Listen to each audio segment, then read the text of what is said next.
Hello. Hi, everyone. I am Shannon Q. Welcome to Shannon Q. It has been a hot minute since I have done a stream. So far, there have been no technical difficulties or sound difficulties, but I am sure that will change based on my history. I'm hoping that you guys are excited to be here this evening. It's been a while since I've done a stream. It's been about 2 months. So I'm sorry for my absence, but I am back and I'm excited to talk to you guys. So today we are going to talk about neuroscience and the soul, and I'm going to give you a bit of a preface. Pardon me. The reason that I am doing this particular stream on this particular subject matter is because I have been talking about how I don't believe in a soul. I don't think it's possible based on my understanding of neuroscience for a significant amount of time. It's been a while. And in the discourse, I have often encountered people, quite frequently encountered people who say essentially that I can't really hold a tenable position when I'm addressing religious conceptualizations of the soul, specifically the Christian conceptualizations of the soul, until I read J.P. Moreland. So I bit the bullet. You guys are kind enough to give me some Patreon money and some super chats from time to time, and I used that money to buy J.P. Moreland's book. So I bought J.P. Moreland's book, The Soul, and I read it. And I have some issues. I have some issues with his book. I thought about the best way to address it. And it can be a little bit boring unless people are likely to engage if I actually just read passages from the book.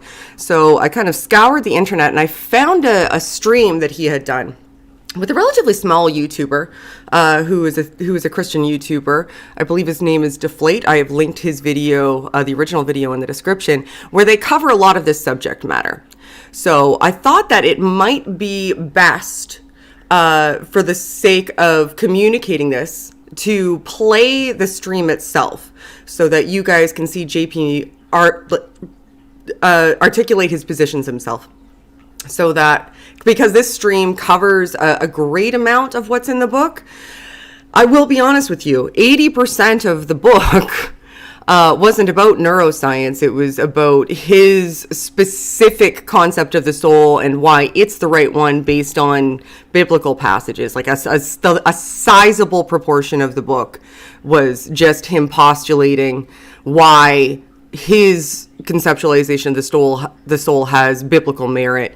I don't think that there's any need to cover that. If you don't believe in the Bible, that's not something that's going to be relevant to you. But I was interested in what he had to say about neuroscience, because neuroscience is kind of my jam, right? Especially cognitive function.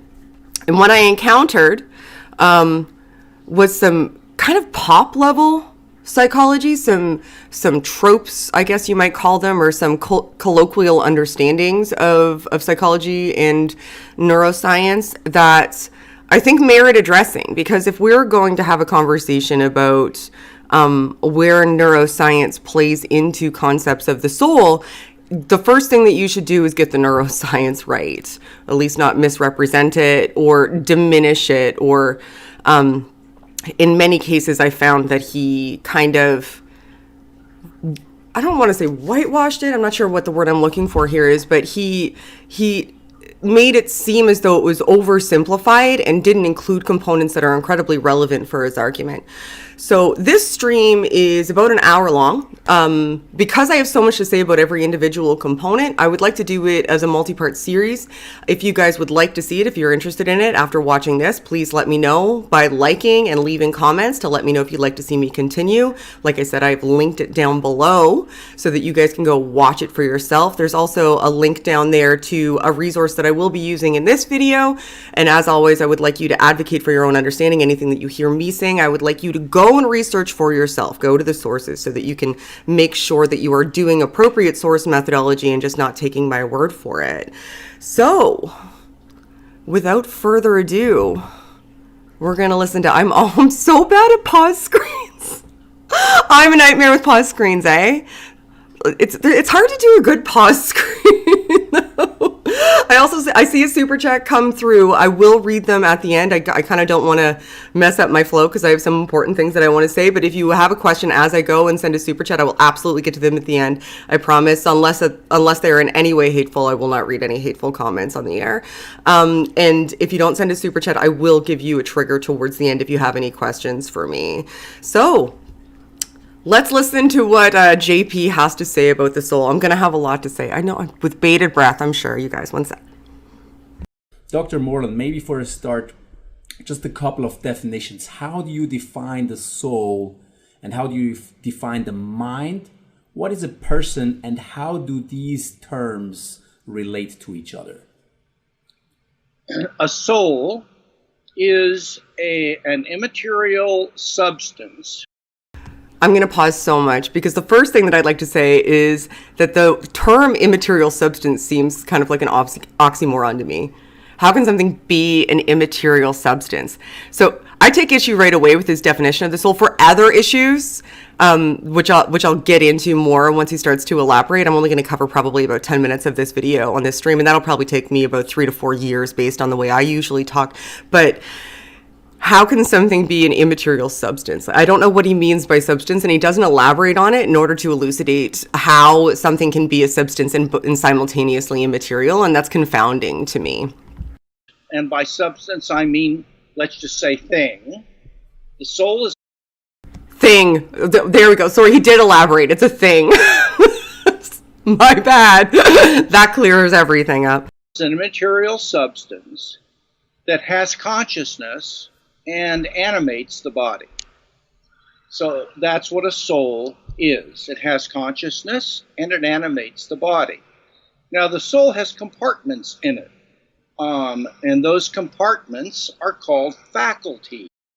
This is going to be an interesting component as he further progresses, the idea of a soul having compartments. Based on what I've read in his book and what he's saying here, he seems to see a soul as having degrees. So there are degrees of a soul, and each soul has the capacity to have these compartments, but doesn't necessarily have the compartments. And having these compartments allows him the opportunity to say, like, if there's some sort of neural degradation that prevents the actualization of one of these compartments, he can simply say that that compartment of the soul is no longer able to interface. But he's going to overextend to other animals very shortly here.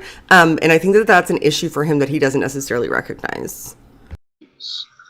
And there is a compartment that contains thoughts and beliefs. There's another compartment that contains visual sensations, another that contains auditory sensations, another compartment that contains my active powers to choose one thing or another, another compartment that contains my feelings and emotions. Now, each of those compartments would be called a faculty. So this was interesting to me because this is prevalent throughout the literature that he's written. And I believe that he's a professor at Biola University. Is this idea that a soul has multiple compartments. But the issue is that there's no specification as to what the limit is to those compartments. So each compartment neatly coincides with a segment of the brain that processes a specific type of neurological function or cognitive function. So there's almost a one-to-one comparison between the two. So there's a perceptual compartment, and it's interesting to me that he segregates visual perception and he segregates auditory perception and other forms of perception as each having an individual compartment in the brain, or in the soul. Sorry, in the soul. If they each have an individual compartment in the soul, to what end does that go? How many compartments does a soul have? Because it seems to me that instead of this innocuous concept that a soul is like the unified version of the self, postulating that it has differentiating compartments allows you the opportunity to say if there's some sort of impairment, that impairment just translates to that specific compartment interfacing, but doesn't create an issue with the unified version of the soul. But in order to create that definition of the soul, you kind of have to have a recognition of the fact that different cognitive functions operate utilizing different components of neuroanatomy. And that is the reason that there's this definition of compartmentalization. I think, like, I thought to myself as I was reading his book, if we didn't know about localization of function in the brain, if we didn't have this sort of like specificity regarding where vision is processed and where auditory stimulation is processed and where olfactory, which is smell, stimulation is processed, would he require this differentiating compartmentalization in his definition? Or is it an adaptive definition that he's using to accommodate for the fact that he now knows that the brain does these things? So he had to kind of tweak the definition of the soul in order to accommodate for that. Otherwise, the definition of the soul no longer makes sense. Because prior to our understanding of neuroanatomy and cognitive function, would you have had that definition of the soul? Or are you adapting the definition of the soul in order to account for it? Which I think is the more likely explanation. I'm going to talk more than him. This is why I think I need to do a series. I'm going to cover 10 minutes, and it's going to be an hour and a half of me just talking. And so the mind is a faculty of the soul. It is that compartment of the soul that contains thoughts, beliefs, and the powers of reasoning. Not all souls have minds. A very simple animal's soul, which, let's just say a frog, there is evidence that the frog does have consciousness and reacts to sensations, but there's no evidence that engages in modus ponens or logical deliberation or reasoning of any sort. So this is what I was talking about, and I'm going to talk for a little while, so I'll put myself on the main screen.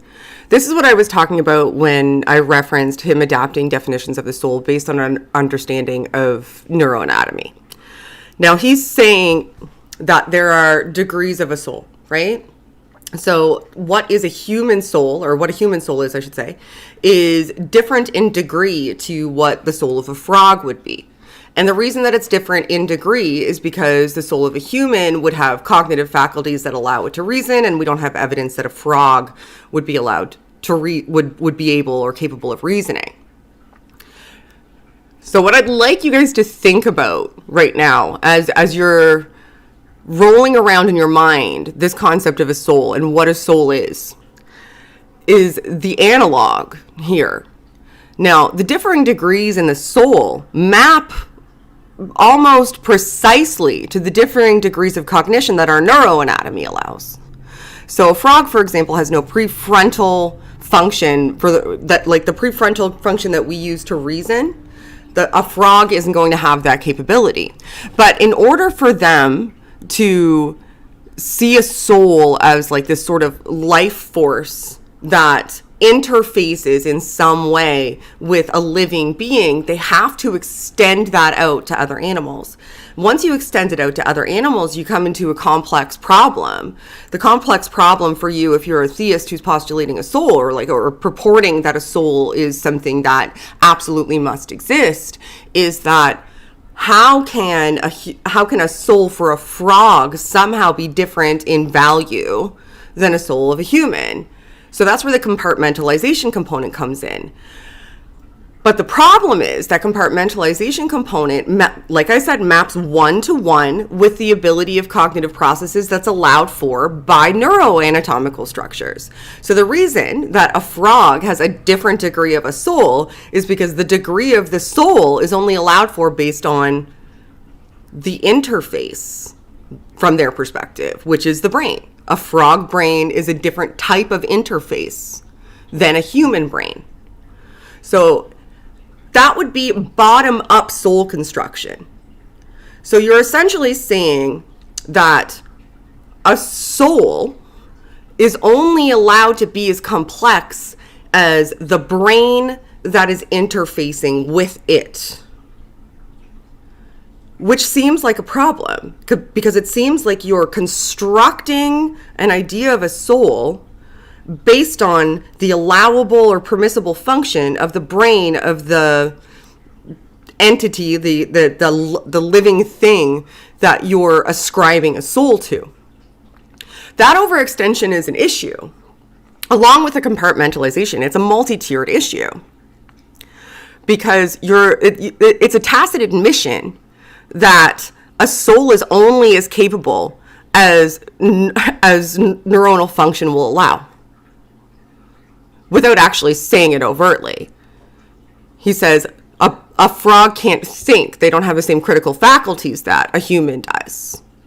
But he went to an extreme degree. He went to a frog, something that we know doesn't have the same sort of communicative function that other animals, even in our, like let's look at other primates, for example. If we're going to look at other primates, they have similar sort of cognitive function to us, but not the same communicative ability. So what degree would their soul have? Like, would you see their soul as similar to our soul? What makes us unique? At what point are these souls in God's image then? What is the differentiating factor that allows us to have a unique version of a soul that is in the image of God, which is something that he completely hammers home in his book, if you read it, The Soul, that ours are specifically unique because they're in the image of God as per the Bible, whereas others are not in the image of God. But you're creating this overextension of compartmentalized components of a soul in order to allow for neurological functions that are limited by brain capacity. So what is it about a human brain that allows that in that differentiation between the human soul interface that makes us like God? And also at that point in time, don't you kind of have to acknowledge that it's a differentiation in the cognitive function that is permitted by our neuroanatomy and isn't a property of the soul itself? I don't know. That's what it seems like to me. It seems as though that overextension, in order to allow for your argument to work, is actually kind of a defeater. Let me know what you guys think. I'm interested to hear what you guys think about this, actually. Let's listen to a little more. I'll be quiet again. A person is a soul of a certain kind. Now, what kind? A person is a soul that contains a range of abilities like a well-developed human person. Now, I say well-developed not because I think children aren't fully persons, but I'm trying to distinguish that from someone who through damage is completely unable to think. I still think they're persons, but I don't want to get into that. He backed himself into a corner a little bit there. I don't know if you picked up on that, but his definition of the soul entailed full neurological function, like being an optimally function human is built into his definition of the soul. So that doesn't allow for deviations if that's his definition, which means that if somebody has a complete impairment to cognitive function based on his definition, you can no longer consider them a person, or at least you can't, or if they start out with no cognitive function. Let's think about fetuses for a second, because he's going to say a fetus has a soul. He's going to say a zygote essentially has a soul, a blastocyst. At the point of conception, you have a soul based on his perspective. So if at the point of conception you have a soul, his definition doesn't hold. It doesn't hold because his definition is that you have to be a fully actualized person. There's all of these constant shifts in definition, so that based on the point of the small component of the conversation that he's currently engaging in, it'll fit. And then there's shifting to talking about the compartments. It's a little bit frustrating. It's a little bit frustrating to me because I'm probably really loud. I'm going to turn it down for a second because I'm yelly. I just saw myself clipping the reader. So if he's saying that in order for a soul, let's listen again. Let's make sure that I'm fully hearing what he's saying here. I just backed it up for a second. Let's make sure. Like a well-developed human person. Now, I say well-developed not because I think children aren't fully persons, but I'm trying to distinguish that from someone who through damage is completely unable to think. I still think they're persons, but so that's where it is. I think I was right there, because he's saying like a fully developed, well-developed human person, like that's the map, because otherwise he would have to, and this just hit me now, think that there were degrees of human souls as well, based on his compartmentalization theory that he posits, and how it maps on to other non-human animals. If you had a degree of cognitive function, especially right from birth, or if it had not yet been born or developed neuroanatomical structures, those compartments wouldn't be available to be activated, similar to the way they wouldn't be available to be activated in something like a frog, which would put you akin from a soul perspective, if that's the case.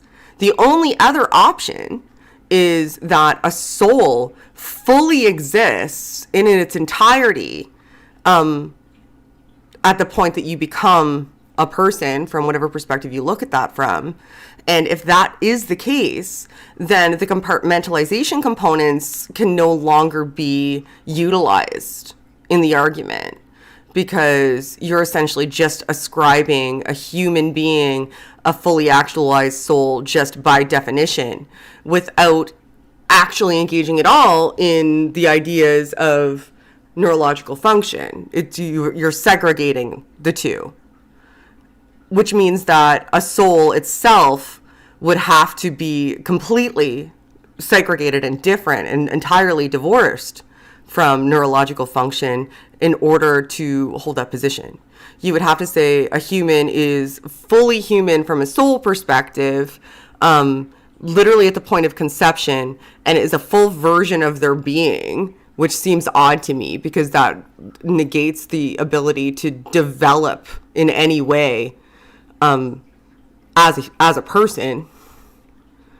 And I don't understand how that could occur in conjunction with this soul that's already fully formed. Like, you would be meeting your soul at some point, like meeting developmentally, not meeting like, hey, hi soul, I'm Shannon, but you would be developing up to the point that you meet your soul's developmental standard, which would mean that your soul is different from you.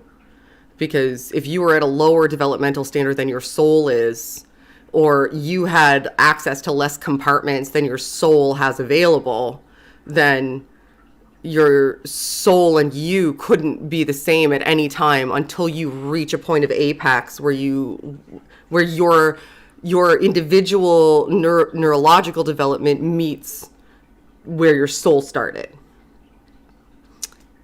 Maybe that doesn't make any sense, but it makes sense in my head. So let's go back to listening. I don't want to get into that. So the way you define that, I bet he doesn't want to get into that. Case. You take a clear case of a person. Everybody would agree, even if we're not sure what one is, that's a person. Mm-hmm. And what you say is a person is a soul that has at least the powers of that. So embodiment is not essential to personhood. God is a person. Vulcans, if there were such things, could be persons. Angels are persons. I am an embodied person, but I will exist when I die in a disembodied state. So my body is not essential to my identity. So that's how I would define those for you. So I hold a bit of an issue with that, because he just literally put actual tangible people like himself and myself and all of you on the same level as mythological figures like Vulcans. He's saying the conceptualization of the idea of a person is what equates a personhood from the perspective of a soul. And if you used an archetypical example, the ideal example from his perspective would be God. You see God as a person, which I would argue is potentially also bottom up, because that could be some anthropomorphization. But you see God as a person, thus he's an example of a person. And therefore, if you see properties that mirror your conceptualization of him, then that's a person. But then we get into some serious behavioral and behavioral and psychological issues, because if somebody doesn't manifest themselves in a degree that's similar to God, which by their argument you couldn't really, like, no one is like God, we're all fallen from and aren't even up to his own standards of what is good, what does it mean then, personhood? They just don't give a clear definition. They wiggle all the way around it. They say, well, think about a person. If you can think about what a person is like, that's probably what a person is. And then if people are like that, then they're persons, and that's what a soul is like. And it just floors me that doesn't seem to be a problem definitionally, especially from a psychological perspective, or from a philosophical perspective. Because there is no precise way to look at it. It's so ambiguous. It shifts around so much. And because of that, it allows for a multitude of changes within what you would conceive as a person, because then you can just shift it again and say, well, that is absolutely a person. It's just a person lacking this faculty. But does a lack of a faculty make you less of a person if the archetype of what a person is something that you're conceptualizing? Because that's an arbitrary standard to begin with. And that seems like a problem to me. I mean, even if you do believe God is real, your conceptualization of him isn't equal to him. It couldn't be. It's inconceivable. You don't have an experience of him. What your thoughts are about him are irrelevant and based on absolutely no perceptual or empirical evidence. So whatever your conceptualization of what a person is, if that archetype is God, that archetype is an arbitrary standard that exists only in your mind. So even as a starting point, it's ridiculous. We're not even into the neuroscience yet. Just wait. I'm so frustrated. Like this is just the definitional part. The neuroscience is gonna... I hope you guys like neuroscience, specifically about mirror neurons and empathy, because we're going to get into that. I should probably just let it play. I'm going to be here forever. Okay, thank you. Now, I want to get right into the thick of it. We are constantly told that, the discoveries of neuroscience prove that the soul is a myth. And I guess what's interesting is that the claims comes with the fundamental assumption that science, which is the inquiry into the physical realm, can inform us about something that is by definition not physical. And so my question is, what authority does neuroscience actually have to inform us about the soul? It has absolutely nothing to say about it. Nothing. I spoke at the National Institute. Okay, so before we get into it, here's the thing. He's not wrong. Because neuroscience is not in the business, neuroscientists specifically, are not in the business of attempting to prove or disprove the soul. That is not in the wheelhouse of what they give a fuck about at all. That's not what they do. So he's not wrong about that. But that's not what people are talking about when they talk about neuroscience as it pertains to soul concepts. What they're saying is all of your definitions about what a soul is, everything that you've put down in literature trying to explain to me what a soul is, starts to have problems if we look at neuroscience and look at what we know about the brain and how it functions.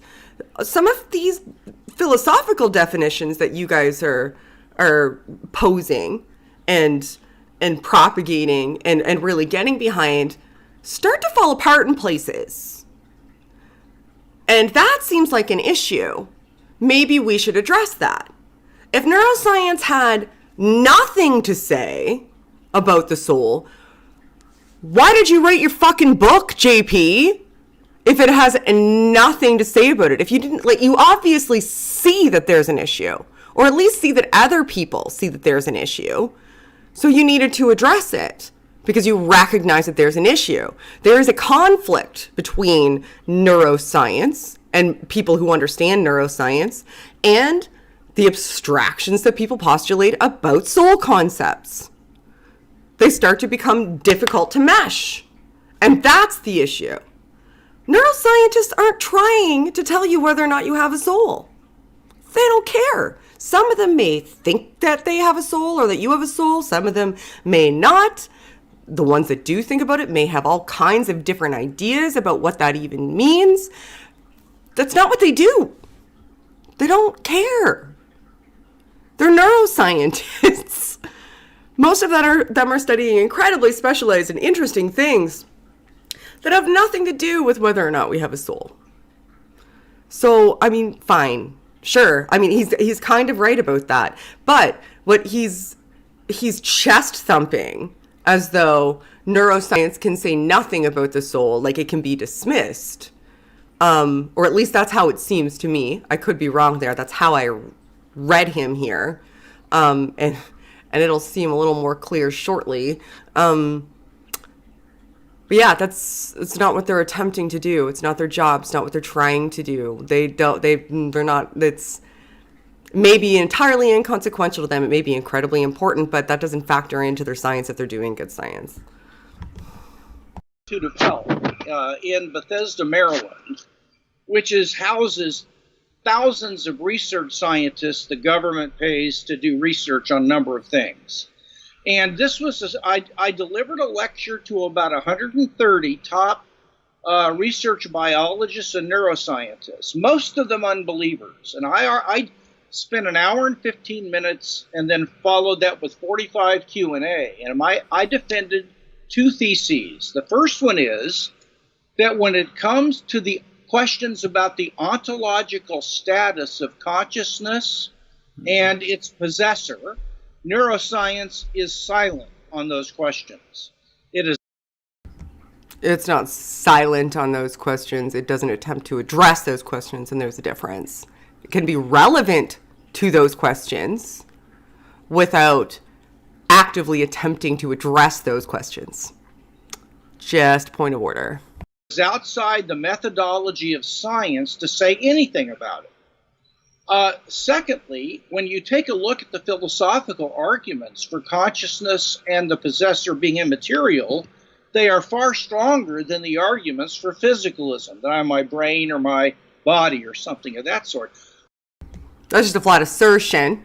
It's just a flat assertion, supported by his ego, evidently, because he did a talk. I got no intelligent pushback. Okay. The questions that I did get asked were sort of like freshmen in college. Scientists are not trained to deal with the real issues, which are all philosophical and theological. They have nothing to do with science. It's the arrogance for me. It's the arrogance for me right now. The arrogance. The abject arrogance. I walked into a room with over 100 scientists, some of whom were neuroscientists, and talked to them about my very niche philosophical standpoint that's entirely based on my religion and how I think it pertains to their field only from a philosophical standpoint.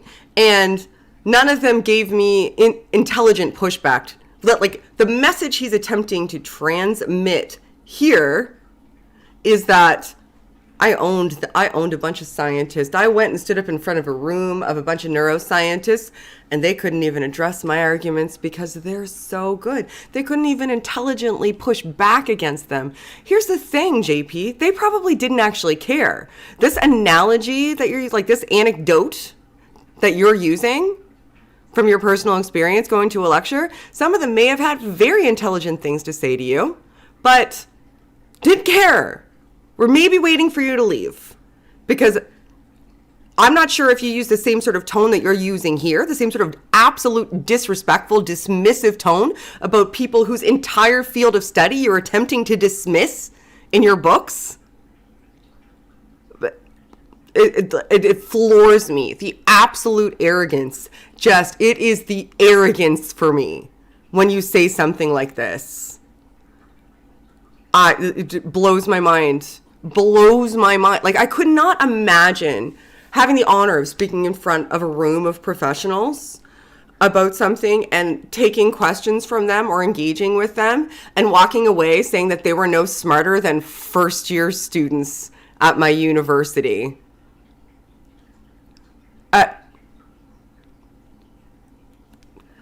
I don't know if anybody else sees that as arrogant, but I think that that tracks as almost the definition. He doesn't know about their fields at all. He purports that he does. He talks about it as though he knows a little bit about it, but he has no idea about the minutiae of the neurosciences. So to say something like that is just, this is one of the reasons that I wanted to do this. The book infuriated me. And then as I was going to see him talk about different stuff and reading other things that he wrote, and I heard him say this, I was like, wow.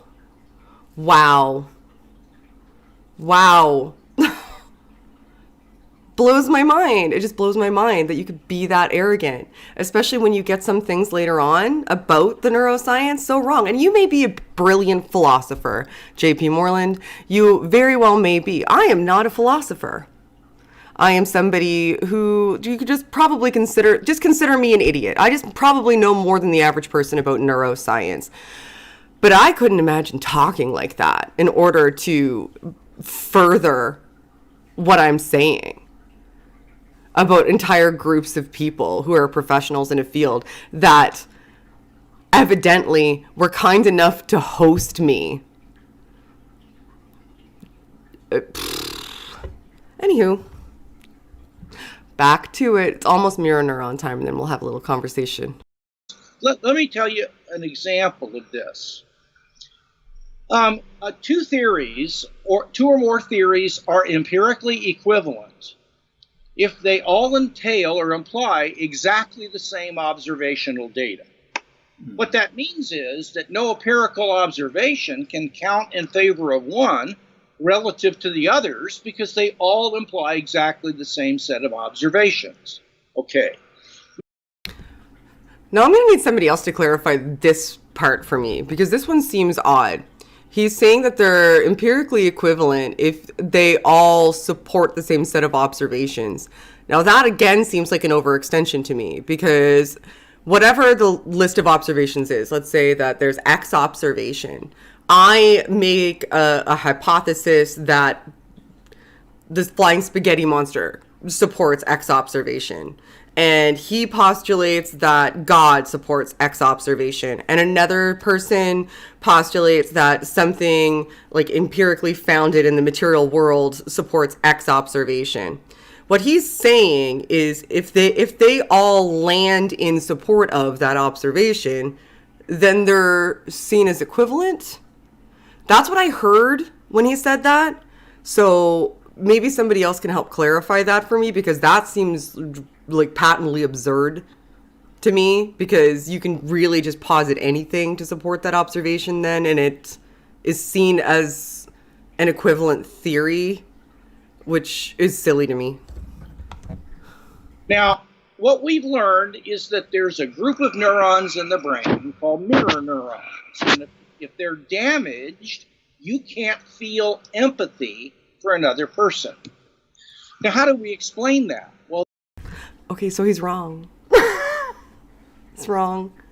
He's wrong about the way he's using mirror neurons here. I'm not sure how much I want to interrupt him. He's got a few more things that he wants to say, but I'm going to start by, before he gets into it, explaining what a mirror neuron is, how they were discovered, and how they operate in human brains based on our current understanding, because we're still researching them. So, a lot of people, colloquially, and in common parlance, like when you engage with somebody who's talking about philosophy of empathy and whatnot, they'll talk about mirror neurons. And the understanding that people seem to have about mirror neurons is that they're neurons that fire in your brain, that fire when somebody else expresses an emotion, that make you kind of feel that emotion too. And that's the totality of their understanding of what they are. And that there are a specific set of neurons that exist. Like there's regular old neurons and there's mirror neurons. And that's actually just not the case. So mirror neurons were discovered in the 90s. initially, and I think it was like Italy or something. What the scientists were doing when they discovered mirror neurons were they were studying, I think they were monkeys. They were doing brain mapping of behaviors in the brains of macaque monkeys while they were engaging in kind of like mundane things. And the researchers were studying these monkeys as they were eating, and they saw like continuously specific sets of neurons activated when these monkeys were eating. Just by happenstance, these researchers, with the monitoring devices still on the monkeys while they were no longer eating, actually were eating in front of the monkeys. When they were eating in front of the monkeys, the exact same neuronal regions in the monkey's brains fired, and it registered. And they thought, whoa, that's weird. Previously, we thought that if a monkey has a visual observation about something, it's primarily going to be a function of the occipital lobe, maybe a little bit of the temporal lobe, so they could have understanding. Why are their motor areas firing as in the same fashion that they fired when they themselves were eating in exactly the same regions? That's bonkers.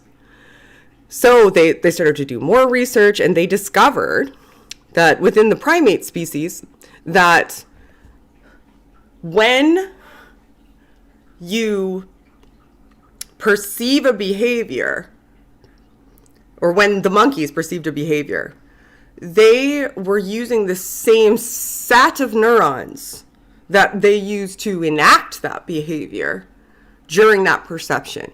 So the same set of neurons were firing, as though their understanding of that behavior translated to their brain mirroring it, hence mirror neurons. So that kind of set some waves, right? Like, what does this mean for humans? What do humans have mirror neurons? It turns out that more than likely we do. We do have mirror neurons. We don't have them to the same degree because we kind of branch and prune as we're developing. So we do have mirror motor neurons, at least based on our current understanding, that start when we're younger. When we're learning behaviors, we're able to communicate with one another, right? So I can talk to you about how to do something. I can explain to you how to enact a behavior once you're able of cognitively understanding communication dynamics. I'm able to do that. So we don't need the same types of mirror neurons that a monkey would need, because a monkey, most of their learning about how to behave and how to act and how to do things and how to manipulate their environment is via observation. That happens when we're young, but it doesn't happen as much when we're older. Where we retain them, it seems, for the most part, is in and around our limbic system when we're processing, where we initially process emotional responses. So what happens is if we see somebody else have an emotion, the same set of neurons that fire, and this is an important part because they're not differentiated. They're not a specified set of neurons. They are neurons that exist for us to enact or understand or experience something, that have a dual purpose and also fire, potentially not to the same degree, and they don't have the same sort of cascade effect potentially, but they fire the same way when we're perceiving something as when we're doing something, as when we're watching somebody feel something, as when we feel something in and around the limbic system and parietal and temporal lobes predominantly. But they are not the systems of empathy in our brain. They're not. That's a ventromedial prefrontal cortex. That's where our system of empathy is. And I'll bring up a paper to show you guys shortly. But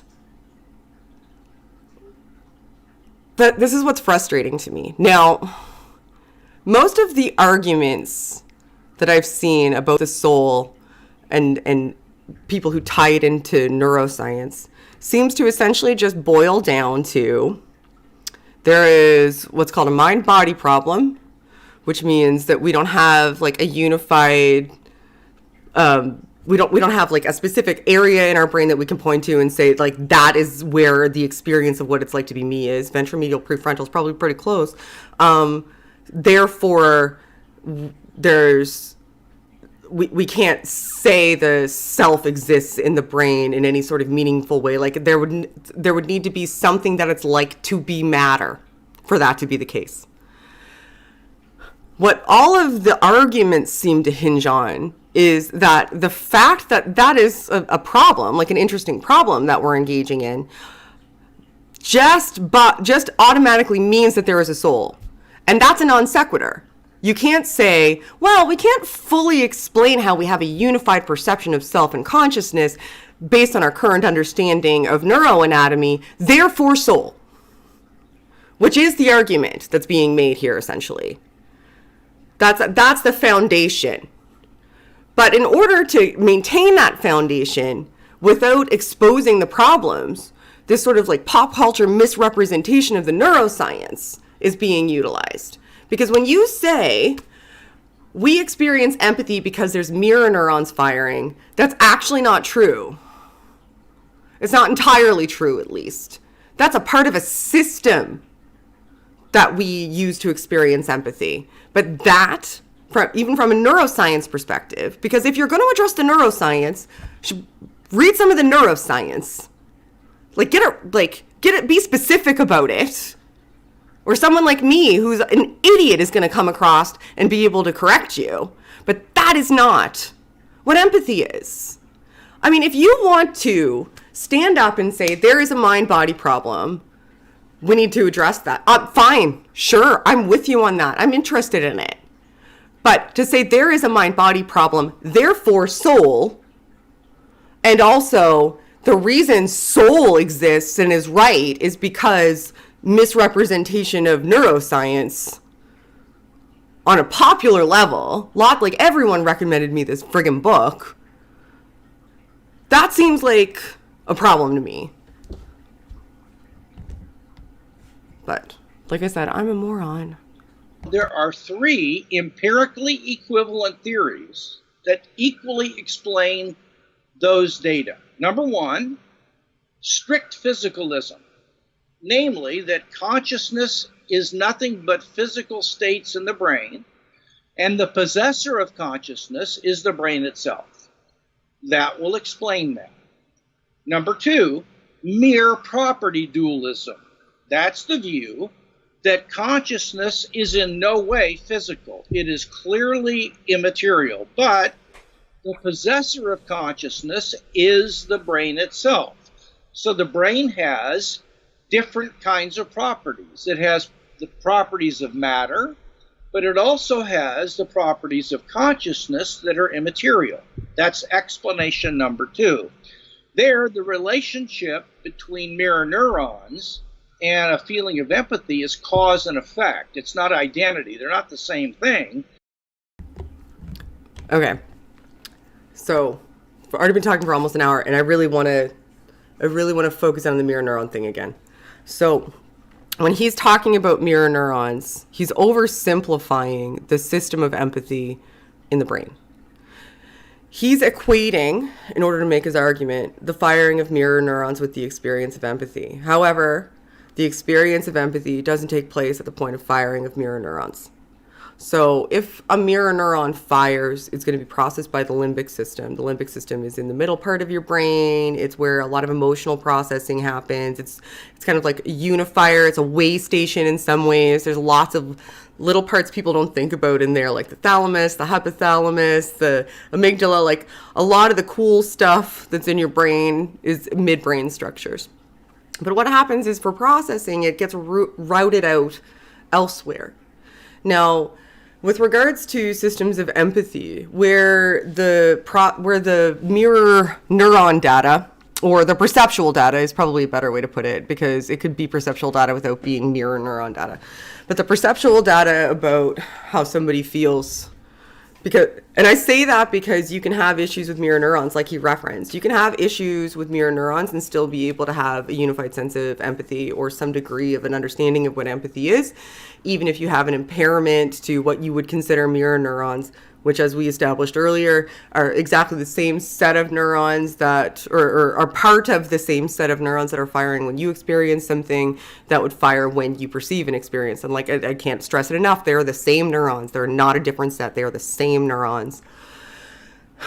You could have an impairment to those, but still have some sort of feeling of empathy, because if your brain doesn't just have an experience in one area or perception in one area, and then that's it, one and done. It's processed by multiple components of the brain. Each part of the brain has its own sort of like unique localization of function.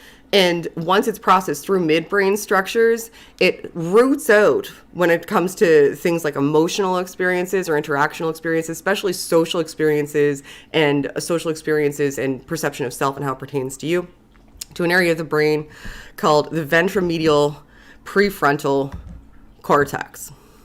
So the ventromedial prefrontal cortex, you're looking at a study right now. It's linked in the description. Please go read it yourself. I just put up the relevant part right now. Go read it yourself. Please go read it yourself. What the ventromedial prefrontal cortex does is a lot of things, but one of the important things that it does is it kind of gives you a sense of how things pertain to you and how things pertain to your interactions with other people, like your social interactions, your emotional connections. Now, a lot of what we learn about brains, unfortunately, is through people that have deficits. And we know pretty much for a fact that aside from having deficits between the connections between the limbic system and parietal lobes when we're perceiving other people in somebody who has like psychopathy or sociopathy, or prevention of mirror neurons firing, because like I said, there's lots of different components of the brain that go into an experience of empathy. It's not just as simple as he's saying, which is mirror neurons firing, which is like the line that people use so that they can equate that with the experience of empathy without acknowledging the complexity of the system that's involved in order for that experience to be elicited as something that you have as a sense of awareness of. Anywho, so what happens is it goes into the ventromedial prefrontal cortex after it's perceived by the limbic system, and then you essentially do like a series of checks and balances, like what does this mean to me? What does this mean to you? Why do I care? If you have damage to the ventromedial prefrontal cortex, you will lose a lot of experience of empathy. So you could have those mirror neurons firing accurately, like correctly, like your mirror neurons could fire, like you could perceive somebody having like an emotional experience. The same emotional centers in your brain that fire when you have an emotional experience, like those mirror neurons, could fire. And then by the time it gets to your ventromedial prefrontal cortex, if that's damaged, despite those mirror neurons firing, you don't have an experience of empathy, because that's where it enters into your conscious awareness. That's where you start to say, okay, well, what does this mean to me? Do I care? How am I logically relating this? Like, what is the meaning behind this? The ventromedial prefrontal cortex, like through like neurological fields, is kind of like the self seat of the brain. It's like where you start to become like integrate emotional perceptions and even visual perceptions, a lot of perceptions, and decide how they relate to you. Now, if you have some damage to the part of the ventromedial prefrontal cortex that helps you integrate a sense of, okay, well, this matters to me because I care about this person, or I don't want this to happen to me, or blah, blah, blah, blah, these specific logic centers, like whatever way you, individual person rationalizes it. If you have damage to that, as you can see on what I have up here, you're going to score significantly lower on scales of empathy, even if your mirror neurons are firing correctly. So, this is what frustrates me. Now, I'm not saying he's 100% wrong. I mean, maybe he's right. Maybe we have souls. I don't think we do. I find it incredibly difficult to reconcile. But what is frustrating to me is when somebody, a series of people, say, you have to read J.P. Moreland's book. He refutes the neuroscience. He explains why the neuroscience supports the soul. He blah, blah, blah, blah, neuroscience, blah, blah, blah, blah, neuroscience. If you are going to be the person who stands up apparently in front of all of the neuroscientists and owns them because you're so much smarter than everybody else is, maybe you should understand their field.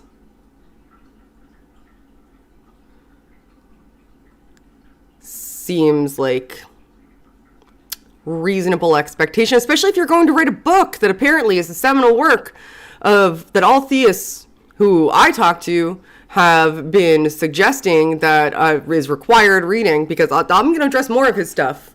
If you guys are interested in a series of me just yammering on about brain stuff and why this book and this interview annoyed me and how that pertains to the actual neuroscience, then let me know, because this is what's frustrating to me.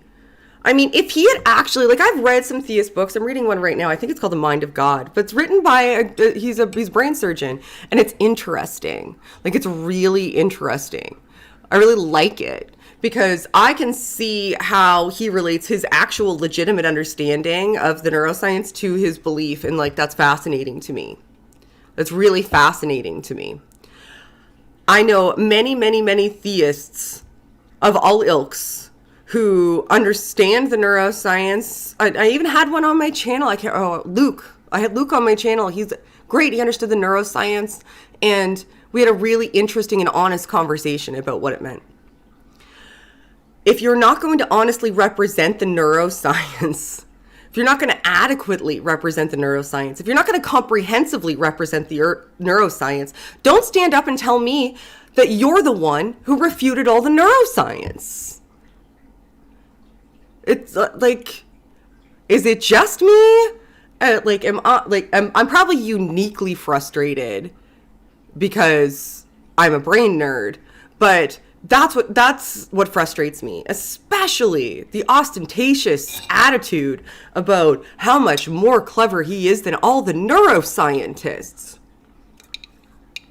And then just talks about mirror neurons and how they equal empathy. It's like, it seems as though he Googled a pop understanding of neuroscience and was like, well, I can incorporate that into the book and make talking points out of it, instead of actually really delving into the neuroscience.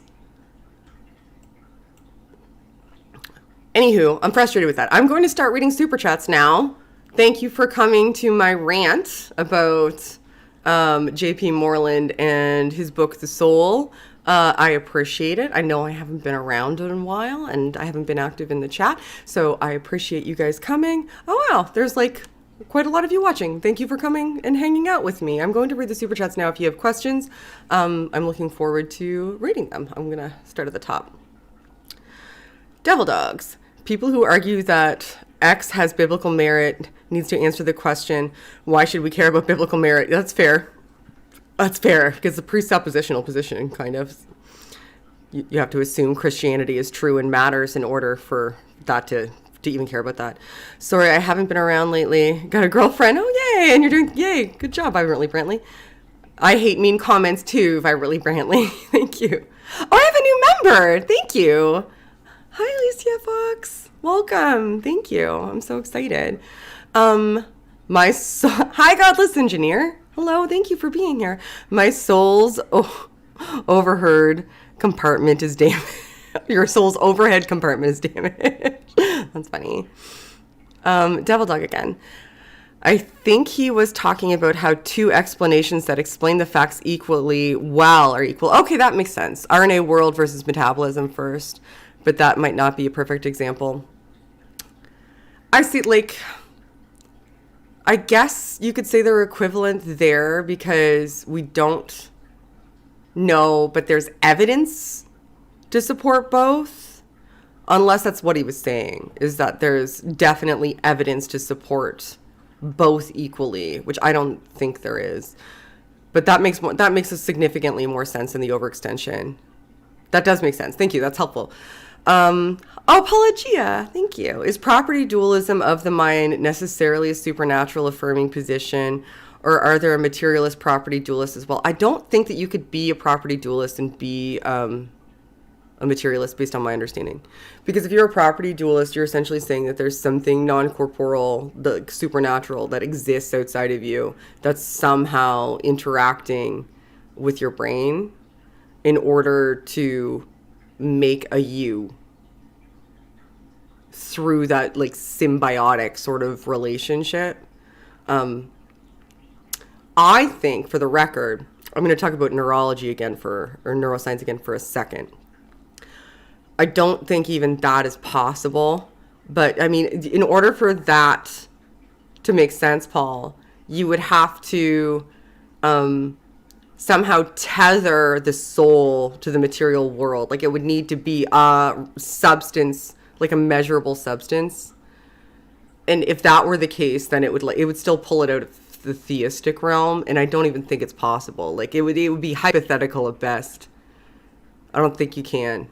I don't. I mean, I could be wrong with that. I'm not a philosopher, but I don't pretend to be an expert on philosophy. So there's a difference between he and I.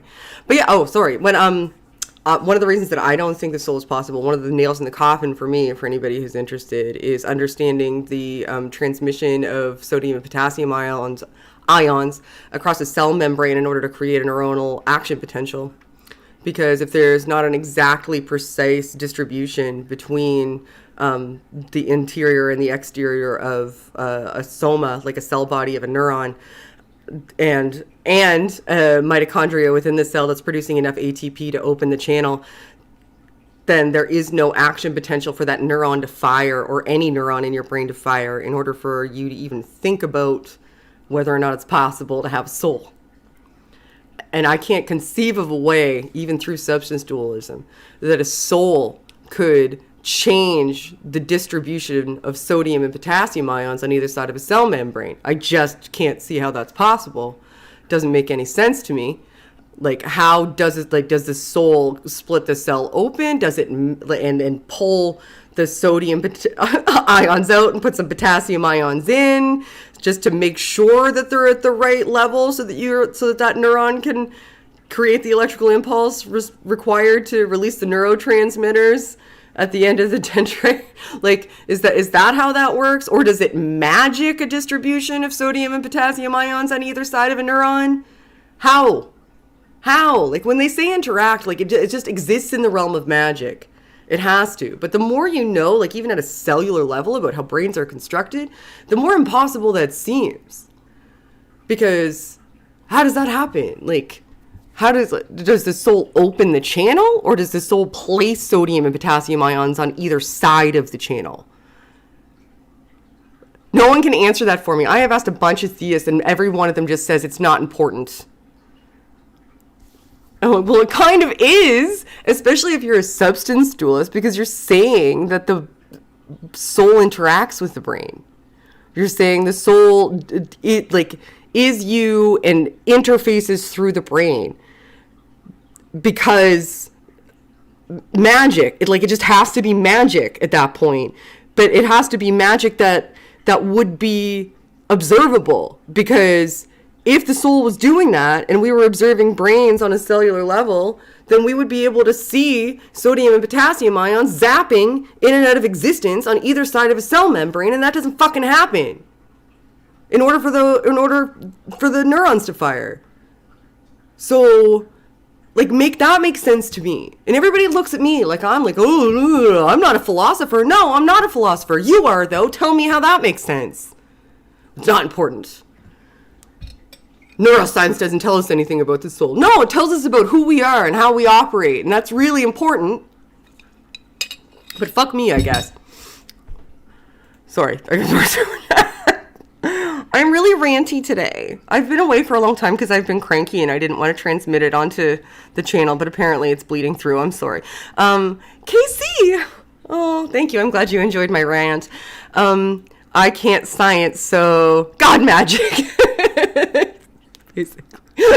And Jesse, it doesn't matter what else I'm doing. When I see a new Shannon Q video, I click, oh, that makes my heart happy. And Bob, I have another member. Thank you, Bob. I'm very excited. Every time somebody supports the channel, I think to myself, why? Thank you. And also, why? It's humbling. So I appreciate it. that's all I have really for the day. I hope you guys enjoyed my first stream back. I am looking forward to the next segment. The next segment is on split brains.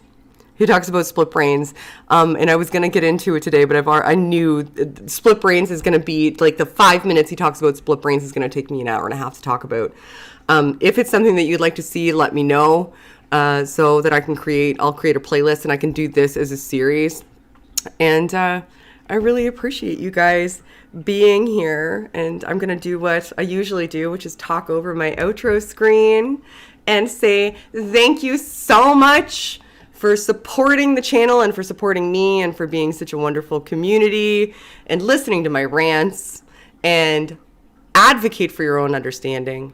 Read the source materials, and as always, help elevate the discourse. Bye!